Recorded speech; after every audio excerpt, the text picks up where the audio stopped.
wala siyang inaresto, eh hindi naman natin kinu-question yung parameters kung bakit siya inaresto. No? Anong dahilan kung bakit siya inaresto?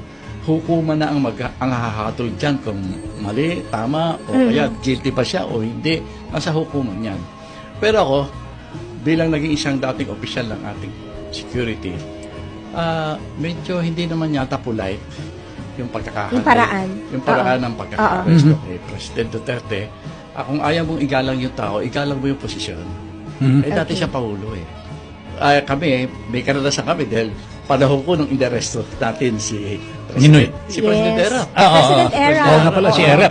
Nung inaresto namin, pinagplanuhan namin mabuti yan. Ang pagpaplano, paano mo aarestuhin ang isang dating Pangulo nang hindi mo ibabiolate na kanyang sa maayos na paraan. Maayos at polite. Pinaka-importante yung pagiging polite. Okay. Pero very important to people, sa ating mga kababayan,